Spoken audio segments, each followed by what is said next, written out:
Hello, everybody, and welcome back to the pod. It is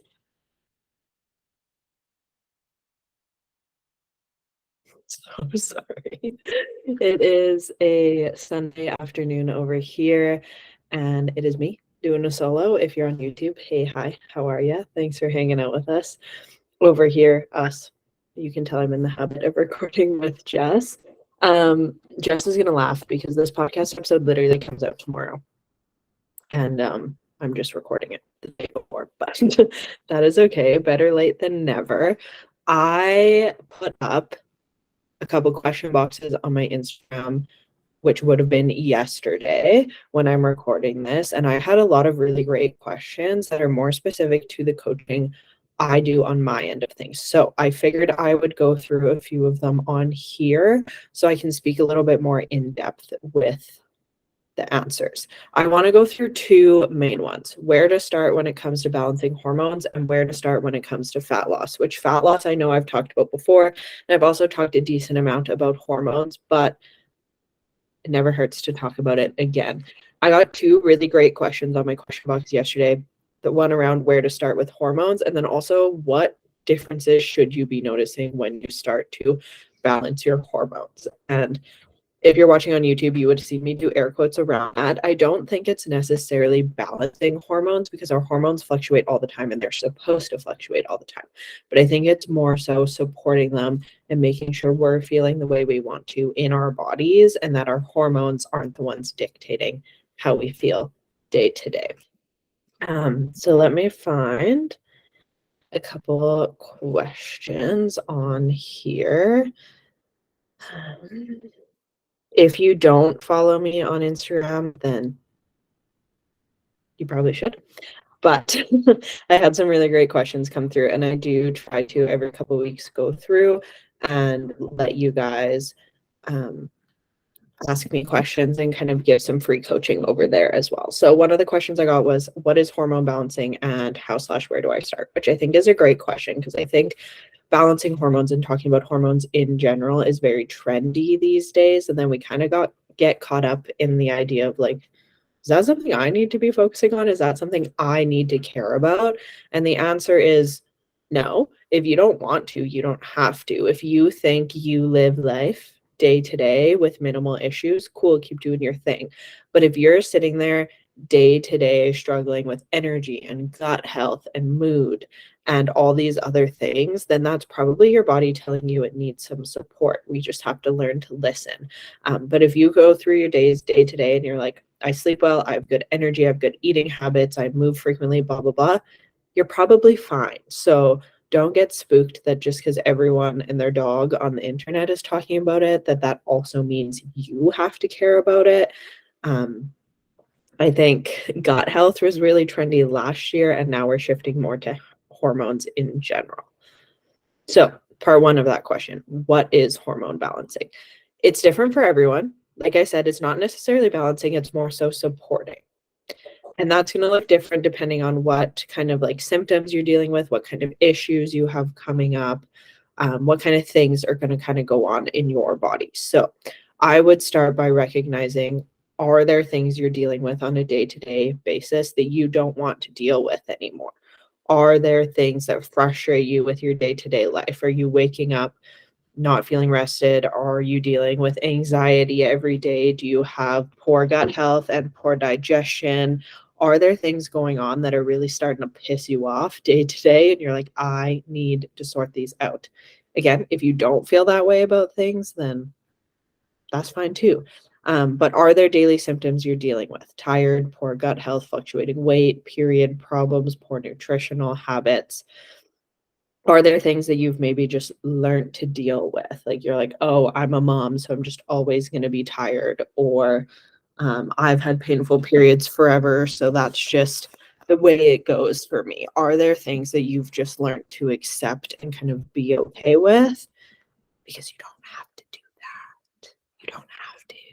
Just because something is common for you or common in the world in general does not mean it's normal, and we don't have to settle for just dealing with it. Where to start? English is hard. Where to start is going to depend on what you're dealing with. Overall, I always say, if you're going to start with anything, start with making sure you have good gut health. If you don't have good gut health, that needs to be your pillar, because if we don't have good gut health, it's going to make having good energy hard. It's going to make fat loss hard. It's going to make noticing a difference with your nutrition hard. So start with gut health. Overall, move daily, eat protein, fiber, and sleep well. Those are kind of the basics I can give you. If you do nothing else, eat your protein, move your body, get in some fiber, and sleep well. What are you going to notice when hormones start to balance out? Question mark. Again, in air quotes, it's going to be different for everyone, but I would say most commonly when you start to better support your body and your hormones, you're looking at stable energy, you're getting quality sleep, you're actually waking up feeling rested. You have good, consistent, stable gut health. It doesn't fluctuate depending on the day or the food or whatever it may be. You have some pretty stable gut health. And I will add a little disclaimer with that. For everyone, there's going to be foods that trigger us. For me, I know if I eat like a ton of red meat, my digestion's not going to be super thrilled. It doesn't mean it's like a day ruiner for me. Like, I'm definitely not like, okay, I'm down and out for multiple days now. But if you are, like, if you do have foods where you're like, I know if I eat this, I'm like down and out for multiple days, your gut health needs some support. For me, it's like a little bit of gas. The next day, I'm totally fine. So there's always going to be foods that trigger us a little bit, but it shouldn't be like debilitating. So you have good gut health, you have proper, consistent digestion. And what I mean by that is looking at bowel movements. Do we have a bowel movement at least once every day? Is it solid? Is it consistent? Is it painful? Are those things we're looking at? Also, when you start to balance out your hormones, you're going to notice more minimal weight fluctuations. And that's kind of like a twofold statement, because I find when our nutrition and diet is all over the place, 3,000 calories one day, 1,200 calories the next. When our nutrition is all over the place, our weight is going to be all over the place. So we're going to have to look at nutrition there as well. But if you have fairly consistent nutrition, but your weight is still fluctuating all over the place, it can be a hormone thing. And that can be related to like sodium levels or electrolytes or whatever. It's most likely some water retention, but usually hormones somewhere along the road play into those super extreme weight fluctuations. So you shouldn't be dealing with as much of those. A reminder to stay hydrated. This is my emotional support water bottle. It's literally giant. Last one, when you're looking at like, are my hormones balanced or not? Little to no period pain. Again, a little bit twofold. If you're on hormonal birth control, it is going to be very dependent on your birth control side effects and symptoms that come with that. It's going to be pretty tricky to support your cycle and minimize period pain if you're on a birth control that causes cramping or bloating or whatever it may be. So obviously, if you're on hormonal birth control, look into that and recognize if some of your symptoms may have to do with that. A lot of birth controls prevent us from properly absorbing nutrients as well. So most people on hormonal birth control are deficient in vitamin D, because that birth control takes some of that vitamin D. So looking into those can be helpful too. If you're not on birth control, you should have little to no period pain. Full stop. Our periods are not supposed to be fluctuating and painful and inconsistent and all over the place. In our natural homeostasis state, your actual period, so like your bleed, should be 5 to 7 days, heavy for a couple days, not so heavy the other days, minimal pain. If we're not experiencing that and we're not on birth control, your body probably needs some support in that area. And then we should have like a 25 to like 28, 30-day cycle. There shouldn't be giant fluctuations with how long our cycle is, how long our period is, the flow, or the pain. Again, that is if you are not on hormonal birth control. If you are on hormonal birth control, obviously it's a little bit harder to control that. I hope that kind of helped you understand like what is hormone balancing, why should I care about it, and what will I notice when I start doing it, where to start with it. That is what Happy Hormones is for. And I know I just finished running the course, but there will be a new one coming in the new year. It is a 6-week program that literally covers the basics of hormones. It goes through sleep, energy, and digestion. We talk about habits, supplements, and nutrition for all of those areas. And it helps you build those foundational health habits. So if you're looking where to start with hormones, you can wait till the new year and join Happy Hormones, or you can start to focus on sleep, energy, and digestion yourself. Start to just pay attention to your day-to-day life. What is going on with my body? Is there things I'm missing? Is there things my body's trying to tell me that I'm not catching on to? X, Y, and Z. We can't start to heal and support our bodies if we're not even able to recognize what's going on within our bodies. And that can be as simple as like tracking it day to day, or checking in with yourself after meals, or looking back at your day and being like, did I deal with anything that was annoying today? Energy, mood, whatever it may be. Take the time to recognize what's going on. And we got to start there. Once you recognize the symptoms, then we can start to sort them out. But Happy Hormones is a really great option for that. And we're only like 2 months from the new year, which is crazy, but can start there.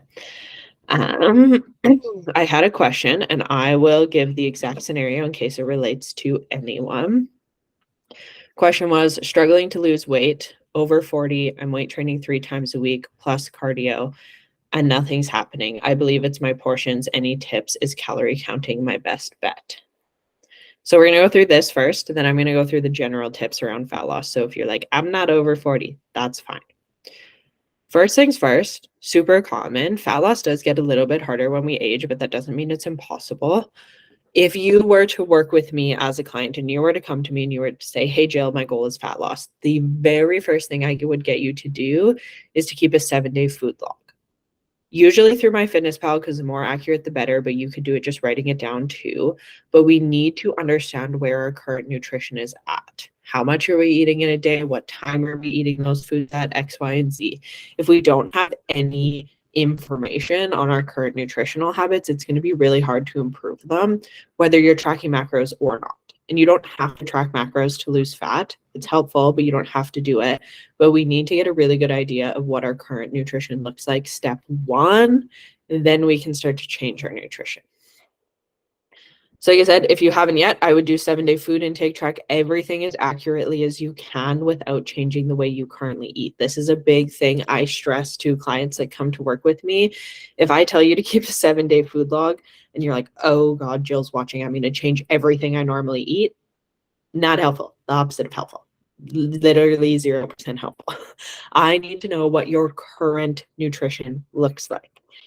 You need to know what your current nutrition looks like so you can make the changes. It's not helpful if you go from like eating out a few times a week to making chicken and rice the week you track because you know someone else is going to look at it. Not helpful. Not going to be accurate, not going to tell us where our starting point is, not going to get us anywhere. You're going to be frustrated down the road because you're going to be like, why isn't anything changing? I'm going to be frustrated down the road because I'm going to be like, you should have tracked your food more accurately. So try not to change your current nutrition. Just keep a log of it. If you're doing this completely on your own and your goal is fat loss, I would then tell you to figure out your maintenance calories for your age and activity level. You can do this online. You can find a total daily energy expenditure calculator thing. It will tell you how many calories you burn in a day. It should also ask you your activity level. It will give you your maintenance calories. Take a look at where your calories that you just tracked for 7 days are in comparison to where your maintenance calories are. Are we really low? Are we really high? I would say most women come to me actually under eating versus overeating, but take a look at where your calories compare to maintenance. Next thing I want you to look at is where is your protein at? For this specific situation, so over 40, weight training 3 times a week plus cardio, I would guess your protein needs to be close to 130 to 150 grams a day. I know that feels like a lot, but that's also a lot of activity. Again, looking at your tracking, is protein anywhere close to that? My guess is probably not. So adjust accordingly. And then make sure you're resting properly and reducing stress where you can. Adjust life accordingly. You can play with a lot on your own. So if that is a more specific scenario to you and that's helpful to kind of know where to start, cool. I love that. If you're just looking for more general starting point with fat loss, one, eat more protein. I guarantee you aren't eating enough protein in a day, especially if you've never tracked out your food before. I would bet money on the fact that your protein is not where it needs to be. 9 out of 10 women come to me and their protein is maybe around like 90 to 100 grams of protein a day. If you need a comparison and you're like, that's me, that feels like enough.